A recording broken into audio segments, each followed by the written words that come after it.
3 weeks till Election Day, and former President Donald Trump hopped out of the swing states and into Chicago today. He spoke to the pro-business crowd at the Economic Club of Chicago. Political reporter Chris Ty was there. Chris, we heard a lot of Trump's familiar talking points, but he made some news on some fronts here today. That's right. He did on a number of fronts, Joe and Erica, from whether Google should be broken up for being too big to whether he would hire a person his age, 78, to be CEO. Trump's biggest applause lines were on immigration and slamming the media, but the full name he invoked most was that of his predecessor with Chicago roots.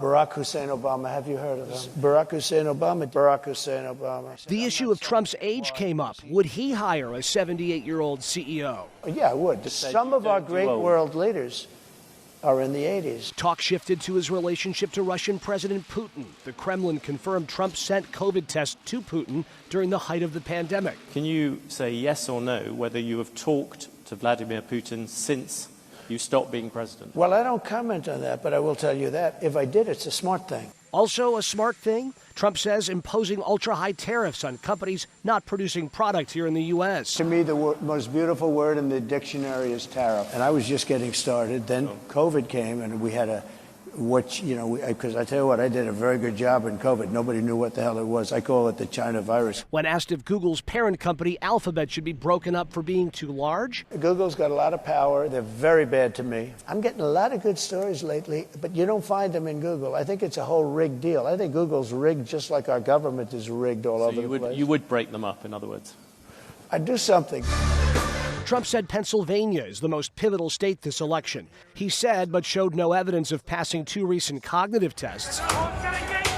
And when asked about whether there would be a peaceful transfer of power if he loses, he vaguely signaled that something strange happened on January the 6th. And some people went to the Capitol, and a lot of strange things happened there. A lot of strange things with people being waved into the Capitol by police, with people screaming, go in, that never got into trouble. Trump says he has a better feel than the Fed does on where interest rates should be. He took pride in naming 3 Supreme Court justices and doubled down on, quote, how horrible Detroit is. The Economic Club that sponsored that event today has also invited Vice President Kamala Harris to a similar event. But Joe and Erica, they have not yet heard back from her camp. Chris, thanks. You bet.